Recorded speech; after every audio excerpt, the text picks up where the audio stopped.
Welcome back, guys. It's time to start looking at the basics of harmony. So, what we're going to focus on first is to kind of understand the basics of how to go about finding the right chords for your melody. And if you haven't yet, I really encourage you to check out the lecture on the extreme fundamentals of how harmonies work. It's going to make this video a lot easier to understand because I'm not going to repeat every single part of the basics, but more talk about how to actually implement them in finding chords for your tracks. So we're going to start by looking at this track here, or this melody that we just made, and also this melody right here. So we're going to focus on two different themes and how to find harmonies for each one of them. So let's listen to the melody that we came up with first.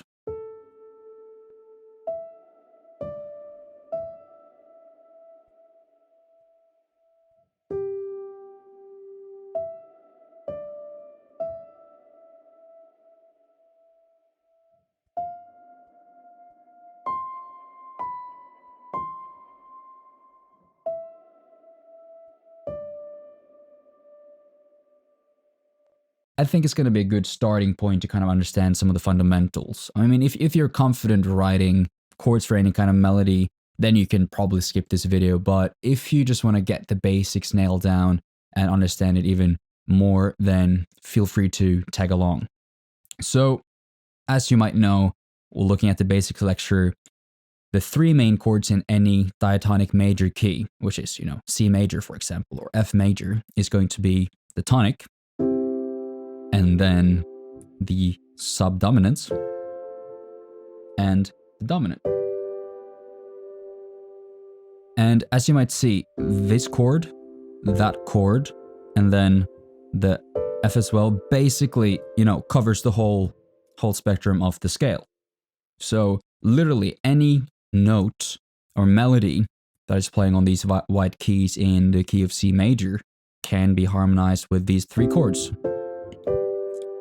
So for people who are quite, uncomfortable or not quite confident in their harmonic skills yet, that's a good place to start, because you can simply go into this melody and see, look at the notes that are being outlined by the melody, and you can get a quite good picture of which chords that you can use based on this. So here we've got an A, we've got an E, and an E. So A and E are the most prominent notes here. So A, E, that's outlining A minor chord. So we could go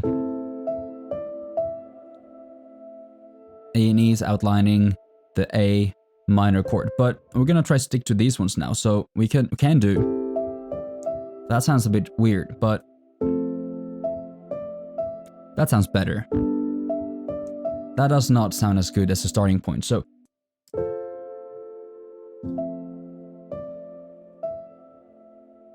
the F sounds a lot better. The G, not as much. It's clashing because it's an A here. So, the F major chord is,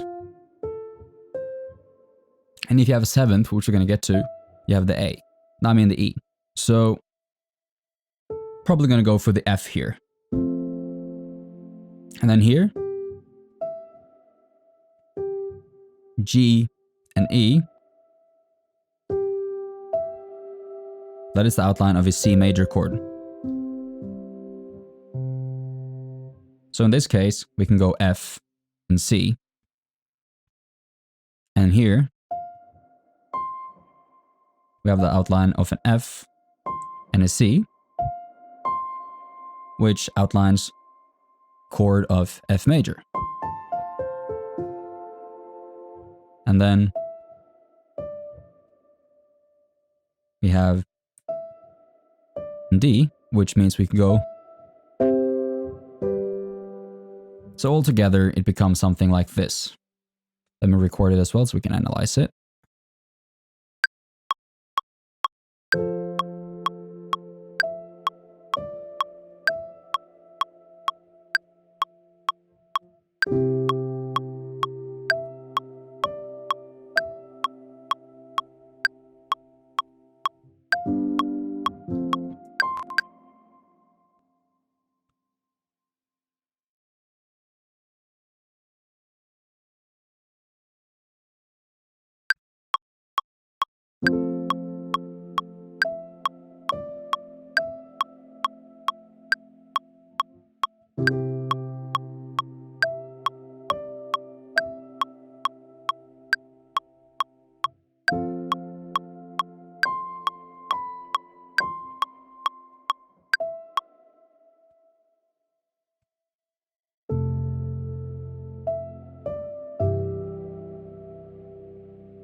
So altogether, that becomes something like this.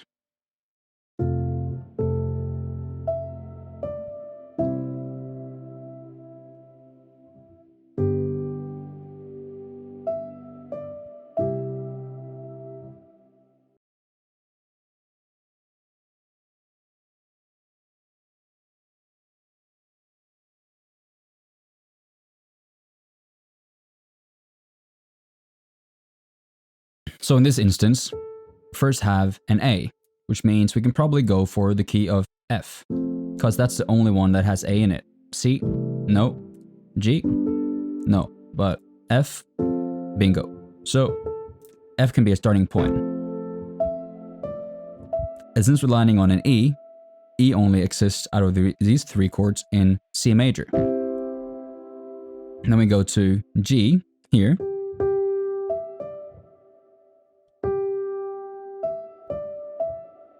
So we can go to,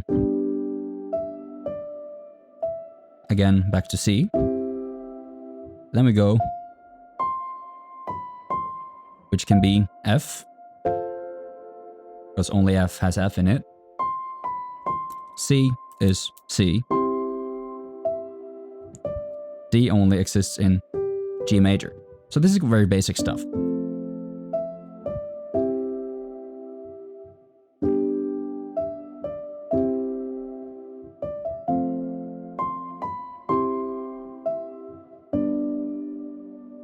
That's not really, emotional or epic or anything or at all. It's just very, very childishly happy. And that's not really what we're going for. But this is a great example how chords are basically colors. So the harmonic choices that you make are really helpful in kind of determining the emotional content of your melody. So in this case, having only these major chords is making it just way too happy. So we need to balance that out a little bit. So what we do then, as you have seen in the basics kind of lecture of how chords work, we have A minor. For F, we have D minor, which share two of the same notes. And then G, we have E minor, which share two of the same notes. So now suddenly we have twice as many colors to play with. And these are going to be the main chords that you're going to be using in actually most themes that you write. So now having all these options all of a sudden, let's revisit this and see how we can make it a bit more interesting. For example, we could go, there's a D here, go to G, and up to A minor instead. That sounds like this. And then from the G we can go to C major. And then maybe we want to go to E minor because of the E that we previously only could get in C major, we now have E minor as well. Or even A minor. But I like the color of E minor in this case a lot better.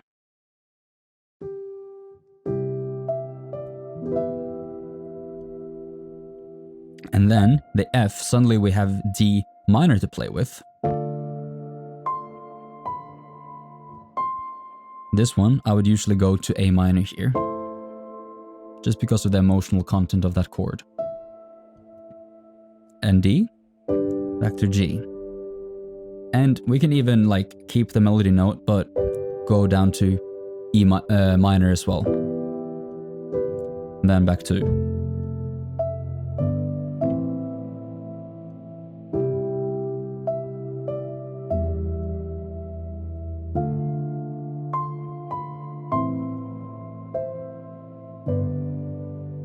So for those visual people out there who don't want to look at my hands playing this, I'm going to record exactly what I did now.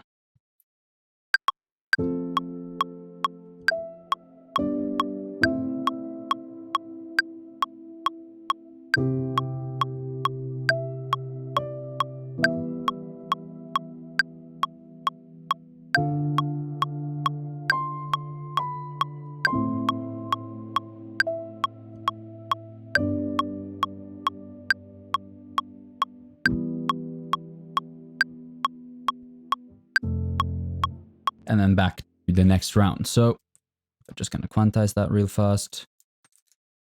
Here you see we go from F. Gonna pop the melody in here too into the same part.